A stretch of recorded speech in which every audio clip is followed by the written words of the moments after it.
Sahabat AMS, gimana aktivitas kamu sejauh ini? Masuk di jam 4 sore. Jadi sambil kamu ngelanjutin aktivitas kamu, sahabat AMS, sekarang nih ya kita bakalan ngobrol-ngobrol lagi selama 1 jam barengan sama Dr. Rizko. Saya kenalin dulu mungkin ya. Jadi bersama saya sudah ada sore hari ini Dr. Rizko MKes. Halo dokter. Halo Mbak Tasya, Apa sehat? kabar? Sehat, puji Oh, Tuhan. alhamdulillah. Alhamdulillah. Gimana tadi perjalanannya ke sini? Wah, ini perjalanannya karena tadi angin kencang dan Iya, hujan. Di perjalanan tuh lumayan banyak pohon yang tumbang ya. Mungkin bagi sahabat MS yang dalam perjalanan, sekedar info aja, ada beberapa pembersihan pohon di Jalan Juanda. Jadi mungkin harus berhati-hati kalau melewati jalan itu. Ya mungkin ada juga sahabat AMS yang berencana untuk lewat situ kayaknya dipending dulu Dipending ya. dulu ya. Cari jalan alternatif jalan lain. Ya, Waduh. betul. Jadi kita akan ngobrol nih barengan sama Dr. Rizko selama 1 jam sahabat AMS. Kita akan bahas soal edukasi untuk masyarakat mengenai kegiatan peningkatan kapasitas penanggulangan bencana alam dan pandemi di Sulawesi Tengah. Ini kerjasama antara Caritas Germany, PKMK, KFK, KKMK UGM dan bersama dengan pemerintah Sulawesi Tengah. Ya. Jadi sore ini tema kita, topik yang akan kita bahas sahabat AMS, adaptasi baru, perubahan perilaku masyarakat dan sikap kesiapsiagaan menghadapi tantangan bencana dan krisis kesehatan. Betul ya dokter? Bagus ya? banget kan temanya. Iya bagus, dan ini menarik juga untuk kita Ya. bahas sama-sama berbarengan dengan datangnya varian baru. Waduh. Ya. Jadi mungkin kita awali dulu ya Dokter Rizko. Sudah 2 tahun pandemi COVID ini, dan dari sisi perilaku masyarakat, apa perubahan perilaku masyarakat atau adaptasi yang terlihat nih dokter? Ya wah, nggak dirasa ya, sudah hampir 2 tahun ya. Awal kasus pertama COVID itu kalau nggak salah Desember 2019. Terus kita nih di Sulawesi Tengah sudah merasakan gelombangnya, yang gelombang pertama dan gelombang yang kedua juga. Ya, jadi tentu saja banyak hal yang telah merubah perilaku kita, ya utamanya gara-gara pandemi COVID ini. Di antaranya kebiasaan kita sehari-hari ya, bagaimana kita menggunakan masker, mencuci tangan, dan menggunakan aktivitas-aktivitas lain yang berusaha untuk mencegah kita dari infeksi virus COVID. Tapi tentu saja hal itu ya yang saya lihat juga sering sekali ketika memang kasus mulai meningkat, masyarakat itu mulai mengetatkan lagi protokol kesehatan. Tapi begitu melihat nih kasus mulai reda lagi, mulai lagi abai, terus kemudian mulai mencari-cari atau mencuri-curi untuk tidak melakukan protokol kesehatan. Padahal kan kita mungkin sudah mendengar ya bahwa ada lagi varian baru yang namanya varian Omicron. Nah, dalam konsep bencana sendiri kita punya yang namanya 3 fase bencana: pra-bencana, fase bencana, dan pasca bencana. Nah, saat ini kan kita memasuki fase bencana sebenarnya ya, karena COVID ini sebenarnya masuk dalam kategori bencana non alam. Sulawesi Tengah itu merasakan semua jenis bencana ya. Ada bencana alamnya udah pernah juga, bencana non alam ini pandemi juga, dan bencana sosial yang contohnya kerusuhan itu juga kita udah pernah semua. Nah, harusnya masyarakat Sulawesi Tengah itu lebih bersiap siaga, lebih lagi meningkatkan kewaspadaan terhadap datangnya bencana. Nah, perubahan perilaku itu masuk dalam kategori mitigasi, atau kita berusaha untuk mencegah supaya pada saat bencana terjadi peningkatan kasus, kita tidak masuk sebagai salah seorang yang kemudian terkena bencana itu, atau kita tidak menjadi korbannya seperti itu. Jadi memang masyarakat harus meningkatkan awareness-nya atau kewaspadaannya terhadap kemungkinan terjadinya bencana, termasuk bencana non alam ini, yaitu pandemi COVID-19. Seperti itu, Mbak Tasya. Kalau untuk adaptasi yang sudah terlihat di masyarakat Kota Palu sendiri gimana nih kira-kira menurut dokter? Apakah sudah semuanya yang melakukan protokol atau masih ada aja nih yang abai gitu? Iya, memang kalau yang kita lihat terasa sekali ya zaman sebelum pandemi dan sesudah pandemi. Misal yang paling banyak orang lakukan di Kota Palu ini adalah penggunaan masker. Itu wajar ya, mulai banyak sekali orang yang saat ini keluar pun harus menggunakan masker. Cuma yang mungkin sering berkurang pada saat kasus-kasus menurun ini adalah kerumunan atau makan bersama. Nah, itu sekarang kan kalau kita ikut protokol kesehatan itu ada 6M ya. Ya, mulai mencuci tangan, memakai masker, menjaga jarak, menghindari kerumunan, mengurangi mobilitas, dan mengurangi makan bersama.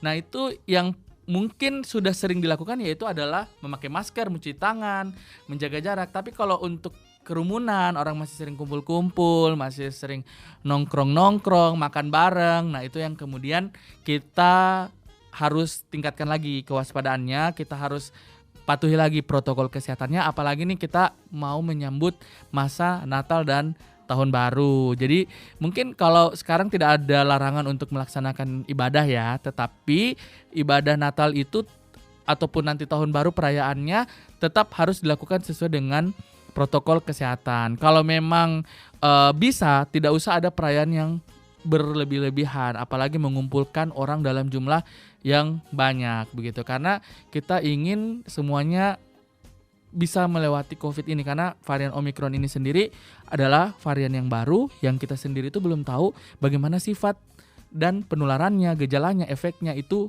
masih dalam riset. Jadi memang harus kita tetap waspada seperti itu, Mbak Tasya.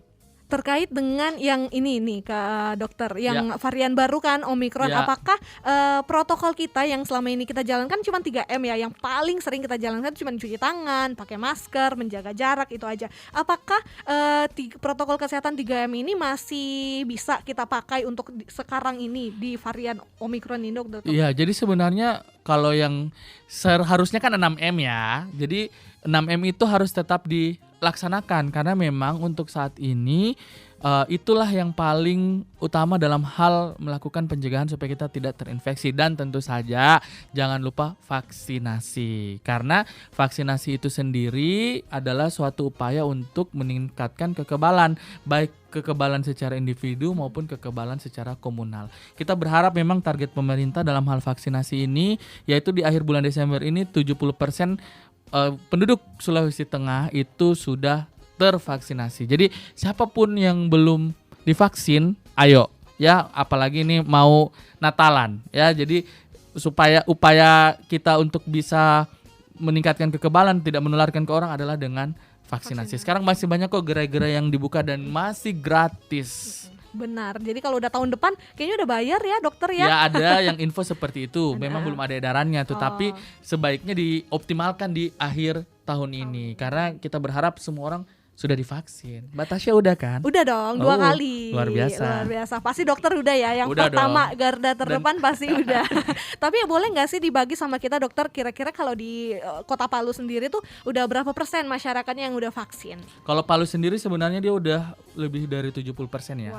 Untuk data vaksinasinya. Cuma memang di wilayah Sulawesi Tengah itu masih sementara memburu. Ya, dia punya sasaran vaksinnya. Jadi memang sementara semua mengejar karena targetan tahun ini memang harus mencapai 70% untuk minimal ya dosis pertama.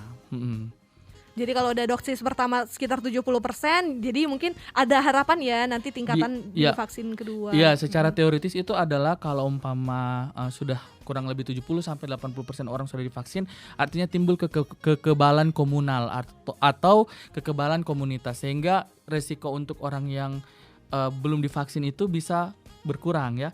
Nah, ini saya ingin coba menyampaikan data juga. Update data dari Dinas Kesehatan Provinsi Sulawesi Tengah, persentase capaian vaksinasi rata-rata provinsi ya itu 62,8% ya. Sementara untuk wilayah tertinggi dengan perengkingan vaksinasi di Sulawesi Tengah itu yang paling tinggi itu adalah Kabupaten Morowali. Itu untuk dosis 1 dia meraih 90,9%. Wow, luar biasa ya. Untuk Kota Palu sendiri seperti pertanyaan Mbak Tasya tadi, untuk dosis pertama itu pada tanggal 18 Desember updatingnya adalah 75,6%. Jadi sebenarnya untuk wilayah Kota Palu itu sudah melebihi mencapai target untuk 70% di bulan Desember. Nah, beberapa wilayah lain itu memang masih di bawah. Jadi memang sementara menggenjot seperti itu. Kita harap semuanya ikut serta seperti itu, Mbak. Semoga akhir tahun ini bisa tercapai ya. Dan sahabat MS, untuk kamu yang belum vaksin, ayo cus vaksin sekarang. Jadi maksimal banget tuh akhir tahun udah divaksin minimal dosis pertama ya. Betul. Jadi yang belum sama sekali, ayo langsung. Jadi sahabat MS, kalau kamu juga mau bertanya nih barengan saya dan ada Dokter Rizko juga di sini, kamu bisa langsung via WhatsApp aja ke 081901010983. Sahabat MS, kamu juga bisa lewat DM Instagram. Langsung aja ke @msradio4. Balikan lagi sama Tasya, sahabat AMS, dan barengan sama Dokter Rizko juga sore hari ini. Kita tadi tuh udah ngobrol-ngobrol sahabat AMS tentang adaptasi baru, perubahan perilaku masyarakat dan sikap kesiapsiagaan menghadapi tantangan, bencana dan krisis kesehatan. Balik lagi nih ke Dokter Rizko ya. Kita masih mau tanya-tanya lagi tentang pandemi COVID-19 ini. Kira-kira apa sih yang masih kurang atau perilaku yang masih keliru dalam menghadapi pandemi COVID sejauh ini, dokter? Iya, jadi beberapa hal yang masih kurang di masyarakat kita itu memang tidak semua ya, tapi ada sebagian itu yang sering sekali mempercayai hoax. Jadi berita-berita tentang COVID, hal-hal yang mengatakan bahwa COVID itu tidak ada. Padahal kita ini udah 2 gelombang loh.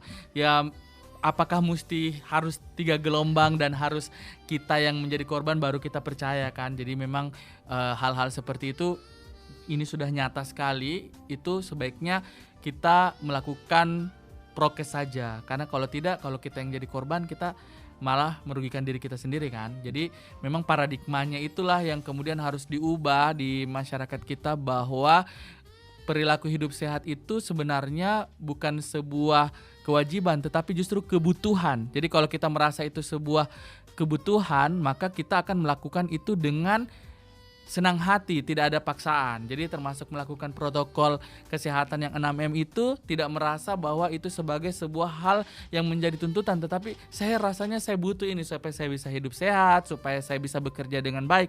Bosan juga loh sebenarnya dengan pandemi yang sudah amat lama ini. Kita pertama ya terkurung di rumah, tidak bisa bepergian keluar kota dengan seperti biasa, berlibur dan sebagainya. Maka kita berharap kedepannya tidak ada lagi gelombang-gelombang COVID berikutnya. Nah, perkuat di protokol kesehatan dan vaksinasi. Iya, itu tadi yang perilaku yang keliru ya. Dan mungkin ada juga yang menganggap bahwa vaksinasi itu nggak wajib gitu, nggak penting. Iya, gitu nggak penting. Terus dianggaplah banyak sekali hoax ya, bisa menyebut ini adalah konspirasi dan sebagainya. Terus dianggaplah tidak aman untuk kesehatan, tidak halal dan sebagainya. Padahal Balai POM sendiri dan MUI juga sudah mengatakan bahwa vaksin aman dan halal. Aman dan halal. Atau nanti mau nonton film gitu ya, baru vaksin. Iya, kayaknya kalau nonton film tentang teori konspirasi atau apapun itu lebih meyakinkan mereka, padahal itu belum ada buktinya. Sementara kalau kita COVID ini tidak sedikit loh, waktu gelombang kedua itu orang-orang di circle kita yang terdekat itu pun akhirnya menjadi korban ya. Dan itu saya rasa sekali karena merasakan rujukan pasien dari rumah ke rumah sakit itu tinggi, saya di dinas kesehatan. Yang kedua, pasien yang meninggal di rumah waktu isoman itu juga cukup banyak. Itu kesulitan obat dan itu memang crowded. Dan kita harap ini sudah masuk loh Omikron di Indonesia. Kita nggak tahu bagaimana penularannya. Jangan sampai deh kita mengalami kekurangan oksigen kayak kemarin itu. Aduh, ngeri.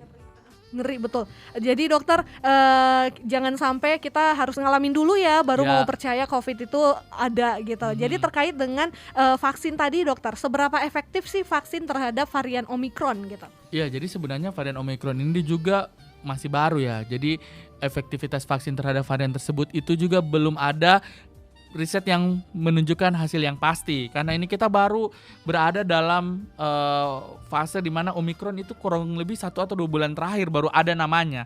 Saya malah dengar nama Omikron tuh kayak film Transformer ya, ada Bumblebee, ada apa ya, jadi namanya unik banget. Ada aja nama-nama virus yang baru ya, tapi memang itu ada dan kita tidak bisa menganggap itu sebuah berita bohong, tapi itu adalah sebuah kenyataan dan memang yang harus diwaspadai.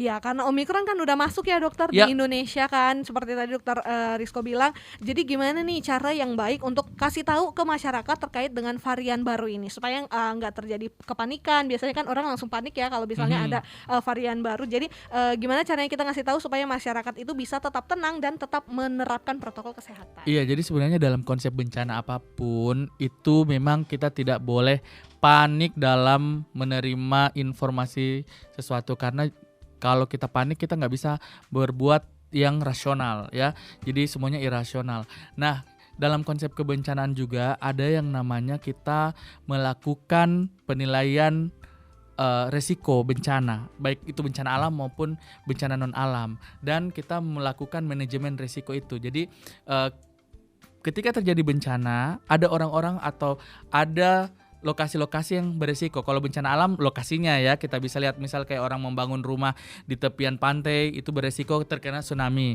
Tetapi kalau bencana non alam ini kita melihat namanya faktor resiko kerentanan orang-orang yang rentan. Jadi orang-orang yang rentan itulah yang kemudian kita harus data dulu.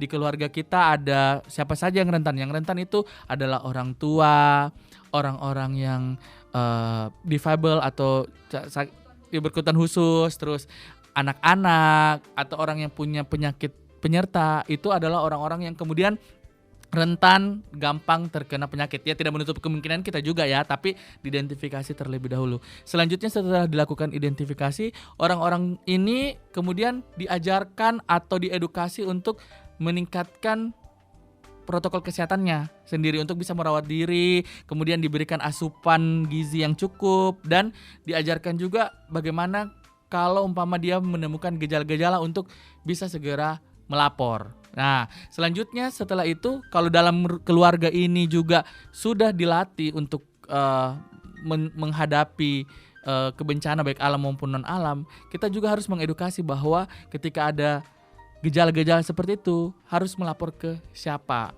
Orang misal puskesmas terdekat, petugas kesehatan terdekat. Nah, kita sendiri kalau di Dinas Kesehatan Provinsi itu ada layanan call center ya, di 0811404119. Kalau di Kota Palu itu ada juga call centernya 081140351119. Itu adalah layanan khusus untuk melaporkan pertama keadaan kegawat daruratan. Kalaupun memang ada yang bergejala COVID, ya kalau kayak dulu sangat berarti sekali nih layanan call center. Ya, kalau sekarang pun masih mau melapor bisa juga, kita bisa arahkan ke petugas. Kalau memang tidak tahu nomor yang lain silahkan hubungi nomor itu bisa juga dilapor kalau umpama ada punya gejala-gejala yang mengarahkan kita ke COVID-19. Ya, seperti itu Mbak Tasya. Jadi mengarahkan kita untuk mendapat pertolongan ya. Jadi kita tuh harus tahu juga apa yang harus kita lakukan. Jangan lambat, jangan sampai pertolongannya. Nah, itulah konsep mitigasi. Jadi kalau kita sudah rasa-rasa nih ada Omikron di Jakarta, apakah dia akan datang atau tidak, kita tetap harus bersiap siaga.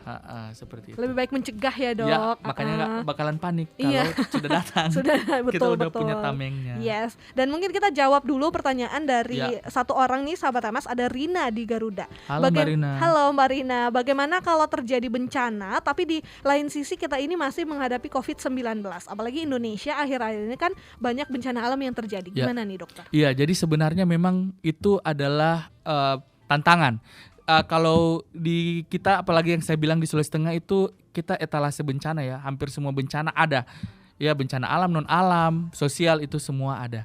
Maka yang diperkuat adalah kesiapsiagaannya. Kesiapsiagaan sekarang itu yang diutamakan adalah kesiapsiagaan dalam lingkungan keluarga. Jadi yang diperkuat itu adalah keluarga kita. Nah, ada yang namanya sekarang itu diperkenalkan yang namanya tas bencana. Ya, jadi saat kita menghadapi bencana ya, seperti tadi dibilang bagaimana sih kalau umpama kita ini takutnya nanti ada bencana alam terus berbarengan dengan pandemi. Oke, jadi kita harus persiapkan diri. Yang pertama adalah keluarga kita diedukasi, tadi diidentifikasi dulu siapa-siapa saja yang rentan terkena bencana itu, orang tua dan sebagainya. Kemudian kita siapkan tas bencana. Tas bencana ini isinya apa aja? Adalah kita punya kebutuhan yang minimal kita bisa hidup 3 hari sampai 5 hari, itu ada di dalam tas itu. Bahan makanan, pakaian, kebutuhan khusus ya, itu ada semua di dalam tas itu. Selanjutnya kita juga harus memiliki yang namanya jalur untuk kita melakukan evakuasi. Misal kayak kalau misal terjadi bencana ini, kita harus tahu, kalau kita kan biasa kalau kerja orang itu terpisah-pisah. Jadi ada umpama saya nih kerja di sini, keluarga saya, ibu saya, orang tua saya terpisah-pisah. Nah, pada saat itu supaya kita tidak saling mencari, kita harus punya kesepakatan. Kalau terjadi bencana gempa ataupun tsunami dan sebagainya, kita mau kumpul di mana. Jadi nanti pada saat terjadi bencana tersebut kita kumpul. Dan usahakan kita harus memiliki nomor telepon emergency. Siapapun dia, kita harus punya nomor telepon orang-orang yang bisa dihubungi untuk bisa meminta bantuan. Seperti tadi, call center itu harus di save. Nah, memang agak berat Mbak kalau terjadi bencana alam bergabung dengan pandemi. Itu terjadi di Sulawesi Barat kemarin. Kami pun turun jadi relawan di Sulawesi Barat pada saat gempa bumi terjadi di masa pandemi. Memang itu berat, tetapi bagaimana kita kemudian bisa manage dengan baik, bagaimana orang-orang itu diedukasi untuk tetap melakukan protokol kesehatan walaupun itu di pengungsian. Kemudian kita harus memberi contoh juga sebagai relawan, ataupun kita nih di keluarga kita harus mengedukasi juga. Kalau kita sebagai kepala keluarga, kita yang jangan panik, baru kemudian kita memberikan informasi atau edukasi ke anggota keluarga kita. Kayak begitu Mbak Tasya. Jadi terkait juga dengan yang tadi Dokter Rizko bilang di Sulawesi Barat ya, itu kalau di pengungsian itu kira-kira gimana tuh dokter? Apakah mereka tetap menjalankan protokol kesehatan atau misalnya disediakan, atau mungkin karena udah panik, udahlah campur aduk semuanya gitu? Iya, kalau fase awal memang pada saat itu protokol kesehatan itu tidak terlaksana dengan semestinya, karena memang pada masa-masa awal itu orang kan pada pengungsi nggak bawa apa-apa nih, masker nggak ada, apapun tidak ada, bahkan mungkin ada yang hanya memakai baju di badan. Tetapi seiring waktu berjalan pada saat itu relawan mulai datang. Jadi kami itu ada beberapa fase relawannya. Relawan fase pertama itu adalah tim medis yang turun dengan tim asesmen, itu membantu untuk penanganan korban-korban yang luka berat, luka ringan dan yang lainnya. Yang relawan kedua itu adalah tim manajemen dan tim dari kesehatan masyarakat. Nah, inilah yang kemudian memberikan edukasi dan melakukan manajemen pada saat terjadi bencana. Jadi kami tuh bawa tong sampah, bawa masker, bawa edukasi di tiap-tiap pengungsian untuk melakukan protokol kesehatan. Jadi memang biasanya bencana awal-awal tidak prokes, tetapi kedepannya itu sudah mulai perbaikan seperti itu. Jadi kalau udah muncul relawan, udah mulai datang, udah mulai ya dengan protokol kesehatan, udah diatur yang keperluannya apa aja gitu, betul, dokter. ya. Terus nih dokter, next lagi gimana sih harusnya kita berperilaku, gimana perilaku kesehatan yang seharusnya kita lakukan selama pandemi ini? Ya, perilaku kesehatan yang tadi saya sudah jelaskan, yaitu protokol kesehatan 6M, memakai masker, menjaga jarak, menghindari kerumunan, mencuci tangan, menghindari makan bersama dan mengurangi mobilitas. Nah, ini era Nataru, sudah ada edaran pemerintah untuk tidak mudik, itu juga harus dipatuhi karena dikhawatirkan nanti ketika terjadi banyak mobilitas itu juga bisa meningkatkan kasus. Nah, ini semua bisa dilakukan kalau memang kita punya kesadaran dan keyakinan bahwa dengan melakukan semua protokol kesehatan itu kita bisa membantu menghindarkan diri kita dan keluarga kita dari infeksi COVID. Ya, jadi jangan sampai terulang seperti itu. Jadi memang dari dalam diri kita sendiri yang harus dikuatkan. Yes, mulai dari diri sendiri dulu ya. Apakah misalnya dengan minum vitamin itu juga bisa membantu kita ya dokter, ya? Tentu saja menjaga membantu. daya tahan tubuh. Betul, istirahat kita yang cukup. Jadi itu begadang. harus beberapa hal ya. Kalau dalam kita ada yang namanya cerdik. Nah, yang pertama itu untuk melakukan kita punya meningkatkan imun. Yang pertama cek kesehatan secara berkala. C-nya, E itu nyahkan asap rokok. R itu rajin berolahraga. Terus dietlah yang seimbang, jadi makan makanan yang bergizi, terus vitamin dan sebagainya. I-nya itu adalah istirahat yang cukup. Walaupun kita makan vitamin, banyak makan yang bergizi, tapi kita capek, itu akan mempengaruhi imun kita. Dan yang terakhir itu K, kelola stres dengan baik. Jangan stres. Nah, itu cerdik. Waduh, jadi ini penting banget sahabat Ramas. Kalau kamu dengerin sore ini tuh bermanfaat sekali untuk kita gimana caranya kita menghadapi pandemi COVID-19 ini dengan tenang dan dengan cerdik juga. Ya, betul sekali. Jadi harus cerdik juga. Dan sahabat Ramas, seru banget tadi kita ngobrol tentang pandemi, tapi kita masih bakalan ngobrol lagi. Jadi kamu stay tune di 98,3, dan kalau kamu mau bertanya kamu juga bisa langsung via WhatsApp 081 90 10 10 983 atau lewat DM Instagram di @msradiopalu. Masih barengan sama Tasya lagi sahabat MS, dan masih barengan sama Dokter Rizko juga. Dan saya selalu penasaran nih sahabat MS, saya mau tanyain ke Dokter Rizko. Dokter, ini kan kita pandemi menjelang akhir tahun ini itu hilang ya pandeminya, bukan hilang sih, menurun kasusnya. Menurun drastis dokter. Itu kira-kira apa aja yang mempengaruhi sampai kasus ini tuh bisa turun banget? Iya, jadi memang dalam konsep penularan penyakit menular itu ada yang namanya herd immunity. Ya, pertama herd immunity bisa dicapai karena kita punya kekebalan di dalam tubuh kita ya, minimal 80%. Kalau orang sudah punya kekebalan itu bisa melindungi 20% yang tidak punya kekebalan. Nah, kekebalan itu sendiri pertama kemungkinan besar ini kita punya vaksinasi karena udah gencar-gencar, maka sudah meningkat sekali orang yang divaksin, maka uh, tidak ada lagi ruang untuk si virus itu untuk bisa masuk ke kita karena orang udah punya kekebalan. Yang kedua, memang pada saat pandemi gelombang kedua kemarin itu hampir banyak sekali orang yang kena ya. Jadi mungkin kekebalan alamiahnya juga sudah mulai timbul ya. Pada saat itu banyak orang Jawa belum divaksin, tapi mungkin saja dia punya kekebalan akibat dia udah terpapar. Tetapi tidak sedikit juga yang akhirnya menjadi korban karena dia tidak sanggup, kekebalan tubuhnya itu tidak mampu untuk melawan si virus. Nah, yang dikhawatirkan berikutnya adalah efek dari vaksinasi itu kan memang belum ada penelitian efektivitasnya itu bertahan berapa lama. Ada yang menyampaikan 6 bulan, ada yang bilang setahun dan sebagainya, itu belum ada yang pasti. Nah, yang dikhawatirkan adalah memang kita udah divaksin, tetapi efeknya kemudian akan berkurang ya. Jadi sehingga kita harus di booster lagi.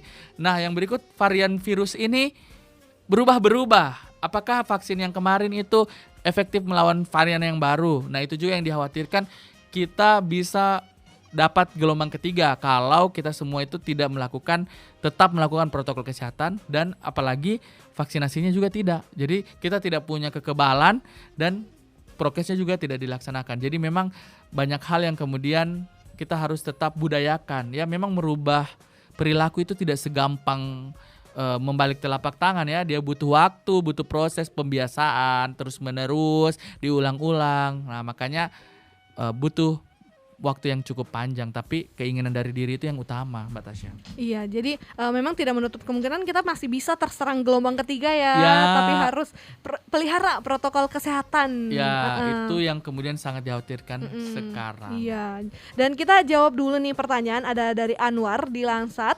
Halo Mas Anwar. Dia tanya nih, dokter, saya baru tahu dokter kalau kerusuhan itu bencana sosial. Ya, dia betul. baru tahu ya. Jadi dokter, apakah memungkinkan bencana sosial ini terjadi di tengah bencana non alam ini? Gimana? Kenapa? Apakah memungkinkan bencana sosial ini bisa terjadi di tengah kita ketika kita lagi ngalamin bencana non alam ini atau bencana pandemi? Ya, bisa saja terjadi ketika kemungkinan, misal saja ya, kalau orang yang kemudian bencana non alam pandemi, terus kemudian banyak yang tidak memiliki penghasilan, akhirnya menyebabkan orang mencuri dalam jumlah besar ya, karena kehilangan pemasukan dan sebagainya, itu sebenarnya semua bisa terjadi. Makanya pemerintah itu pada saat bencana non alam ini, untuk mencegah ada bencana tambahan seperti bencana sosial, adalah BLT, program keluarga harapan, itu sebenarnya untuk mencegah terjadinya bencana sosial berbarengan dengan bencana non alam ataupun bencana alam. Kita kan kemarin waktu bencana alam juga ada penjarahan, itu kan bisa berbarengan juga kan jatuhnya, ya seperti itu. Iya, thank you Anwar udah, ya, makasih Anwar. Ya udah nanya. Jadi harapannya nggak ada ya bencana. Jangan makanya sampai pemerintah sampai saat ini tetap memberikan BLT kan. Ya, banyak sekali program-program bantuan untuk membuat orang-orang itu tetap bisa hidup walaupun dengan kondisi pandemi. Karena orang banyak kan kehilangan pekerjaan, Mbak Tasya. Banyak banget, betul. Dan next lagi nih, Dokter Rizko, kita mau tanyain soal apa sih upaya dan peran pemerintah. Tadi mungkin udah terjawab juga ya secara langsung. Apa upaya dan peran pemerintah dalam mendorong perubahan perilaku masyarakat sejauh ini dan ke depannya? Kira-kira gimana, dokter? Iya, jadi sebenarnya peran pemerintah ini sudah sangat banyak untuk melakukan upaya promosi edukasi ya. Jadi kolaborasi antara dinas kesehatan dengan berbagai pihak itu sudah digencarkan ya. Pemerintah juga misalnya sudah menggandeng, dari Kementerian Kesehatan menggandeng TNI Polri untuk menggencarkan vaksinasi. Kemudian juga menggandeng Ormas ya untuk melakukan promosi edukasi, termasuk nih mungkin kita sering lihat kalau upaya-upaya vaksin itu biasa dari, kalau tidak salah pemerintah Kota Palu pernah menghadiahkan door prize untuk orang-orang yang mau divaksin, ada yang kasih motor, ada yang kasih hadiah-hadiah. Itu sebenarnya upaya-upaya untuk orang bisa melakukan vaksinasi, kesadarannya ditingkatkan dengan model-model seperti itu. Ya, kayak begitu Mbak Tasya. Ya, dan kedepannya juga pasti masih akan melakukan yang lain sesuai keperluan mungkin juga ya, dokter ya. Dan untuk vaksinasi nih dokter, saya penasaran nih, kira-kira tadi kan dokter bilang ada yang butuh vaksin tambahan, booster gitu ya dokter. Kira-kira yang perlu banget untuk melakukan vaksin booster ini itu kira-kira yang apa nih dokter? Orang-orang yang gimana gitu? Iya, jadi sebenarnya untuk saat ini itu Juknisnya masih melakukan vaksinasi pertama dan kedua. Untuk booster itu masih untuk tenaga kesehatan karena memang mereka yang paling rentan terkena karena melakukan perawatan pada pasien-pasien COVID. Ya, jadi sekarang untuk saat ini juknisnya ya para tenaga kesehatan. Untuk booster-booster berikut itu belum ada juknis lagi, Mbak Tasya. Ya, jadi belum ada info ya. Ya. Jadi mungkin sekarang fokus aja dulu kita di vaksin 1 dan 2. Jadi untuk sahabat Amas yang mungkin sampai sekarang nih belum vaksin, udah 2 tahun pandemi masih nolak juga untuk vaksin, ayo vaksin. Jadi bukan cuma melindungi diri kita sahabat Amas, melindungi juga orang-orang di sekitar kita. Kita bakalan sambung lagi sahabat Amas sebentar, jadi stay tune di 98,3 karena tinggal dikit lagi nih waktu kita bakalan ngobrol sama Dr. Rizko. Jadi waktu kita udah mau habis nih 1 jam, jadi kamu stay tune ya.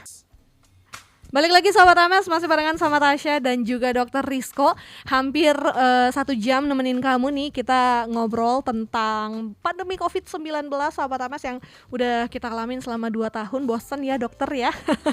Ya sebenarnya bosan ya. Bosan banget. Tapi ini bencana non alam ini kita, kalau kayak bencana alam mungkin kita bisa tahu nih kira-kira fase tanggap darurat sampai kapan. Ini kita nggak bisa tahu batasnya ya. Iya betul, kalau bencana alam kan kayak gitu ya. Kayak gitu ya. Tanggap daruratnya seminggu, terus nanti selanjutnya nanti beda lagi. Fase apa, rehabilitasi. Aduh, ini non alam ada agak, yang prediksi cuma 3 bulan, ternyata 2 tahun gitu, seperti itu. Dan ini kita ada pertanyaan nih dokter, tapi terkait dengan influencer. Apa sih peran dan upaya influencer ini dalam mendorong perubahan perilaku masyarakat sejauh ini dan nanti ke depan? Iya, jadi sebenarnya kalau ada influencer yang mendengarkan talk show kita, kami sangat berharap sebenarnya influencer itu memberikan pengaruh positif terhadap pandemi COVID. Misal nih melakukan prokes, jadi mungkin sering-sering posting video-video pelaksanaan prokes, jangan malah sering video posting nongkrong-nongkrong, makan-makan tanpa prokes, tak pakai masker, tak cuci tangan.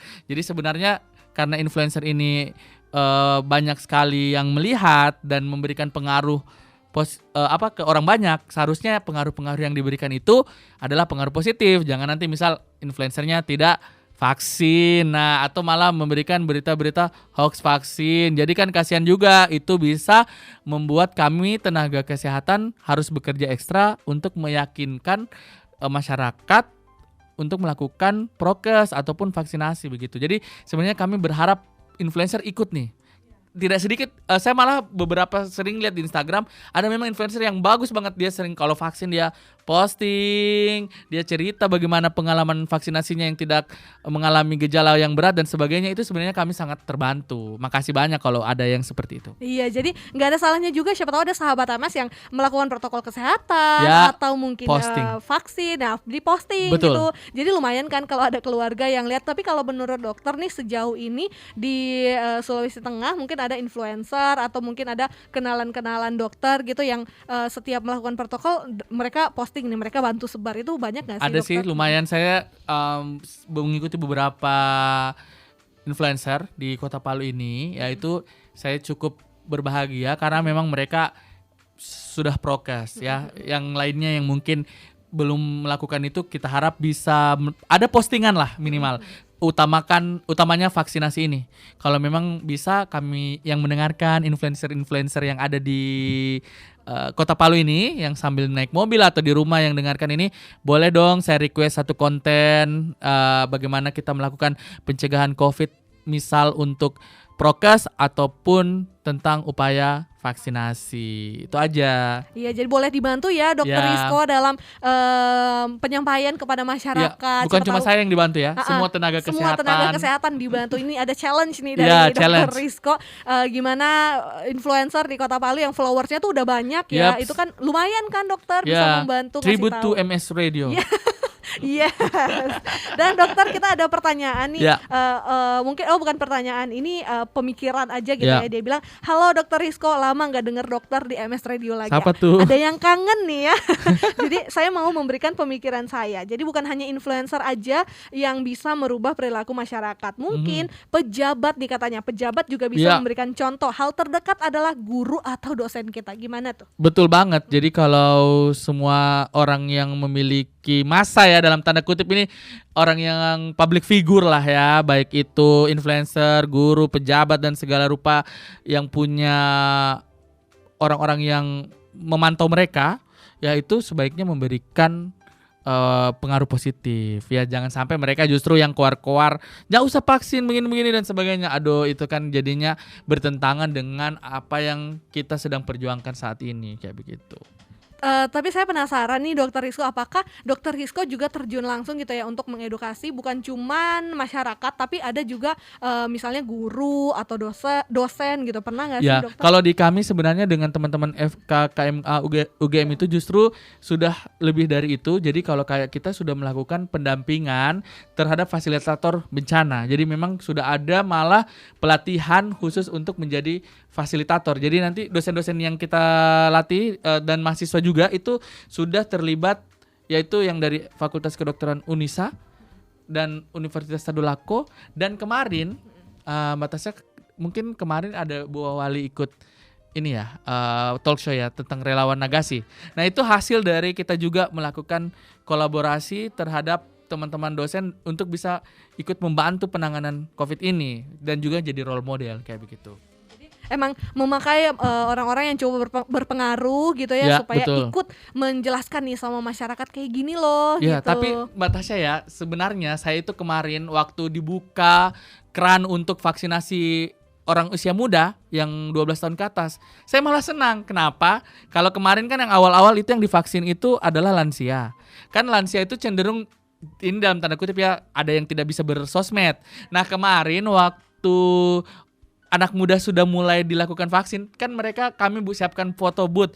Nah banyak sekali yang foto booth, terus foto-foto itu akan sangat membantu kami untuk melakukan edukasi, karena anak muda itu sedikit-sedikit foto, dan itu sebenarnya edukasi yang tidak mereka sadari, mereka sudah memberikan pengaruh positif. Dia posting, aku udah vaksin, aku baik-baik saja, itu kan bagus banget. Iya, yang biasanya anak muda juga kan, kalau kamu vaksin saya juga gitu. Ya, Biasanya kan baku temenan tarik-tarik kan. Nah. Atau biasa ini kayak challenge, masa kamu tidak divaksin? Saya saja sudah.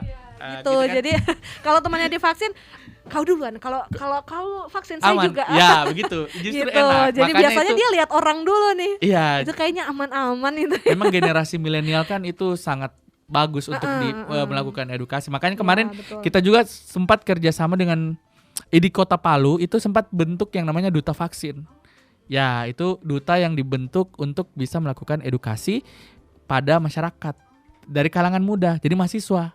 Nah, begitu Mbak Tasya. Jadi mereka nanti jalannya kemana aja nih Kak? Jadi itu sudah sering kayak kita buat gebiar vaksin. Iya. Mereka diajak untuk edukasi kemana-mana posnya ID, kemudian ada acara dipanggillah mereka untuk melakukan promosi edukasi. Dan mereka pada saat itu ada yang belum divaksin nih duta. Pada saat itu mereka yang divaksin. Jadi dikasih contoh bahwa beginilah mereka jadi duta vaksin begitu. Siapa tahu juga menarik minat anak-anak muda ya.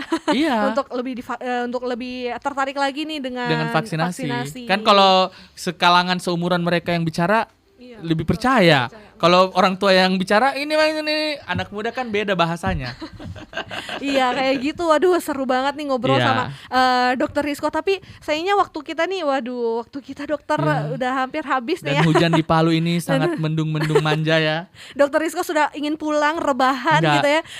Cuma satu saya titip juga kewaspadaan kita di saat musim hujan, selain bencana yang bisa timbul seperti banjir, angin puting beliung dan sebagainya, kita juga harus waspada bahwa tidak bisa kita tinggalkan bahwa ada ancaman seperti demam berdarah. Itu juga yang biasanya pada fase-fase rutin waktu tidak ada pandemi ini itu jadi fokus kita di musim-musim hujan. Jangan sampai nanti kita prokes tapi lupa nih di depan rumah itu ada kaleng-kaleng yang jadi genangan air, botol-botol yang itu juga kita tidak bersihkan. Nah, ini musim hujan, jangan kena demam berdarah justru kita ya seperti itu. Jadi karena pandemi bukan cuma pandeminya aja nih ya betul. yang diurusin, yang lainnya juga harus diurusin Iya, betul gitu ya sekali. dokter. Iya. Jadi menjelang akhir ngobrol kita nih dokter, mungkin ada closing statement dari Dokter Rizko, silahkan. Ya, closing statement saya buat semua pendengar MS Radio, dalam pandemi COVID ini belum ada statement bahwa pandemi sudah berakhir. Maka kita masih tetap harus bersiap siaga ya, apapun kejadian di depan itu kita harus punya kewaspadaan, yaitu kita harus melaksanakan protokol kesehatan dan juga vaksinasi. Jadikanlah diri kita contoh untuk orang-orang di sekitar kita. Seperti itu Mbak Tasya. Yes, terima kasih banyak nih Dokter Rizko yang udah nemenin kita, udah ngasih informasi yang bagus banget untuk kita sore ini. Selama 1 jam puas banget ngobrol sama Dokter Rizko. Dan buat kamu sahabat MS yang udah gabung tadi sore ini, thank you banget. Dan selamat melanjutkan aktivitas dokter. Ya, semuanya jaga kesehatan Iya, ya. jaga kesehatan dan pokoknya pulang dengan aman, sehat-sehat, Amin. lancar-lancar semua urusannya. Dan kita balik lagi nih sahabat MS ke program Afternoon Drive sampai jam 7 malam nanti masih barengan sama Tasya.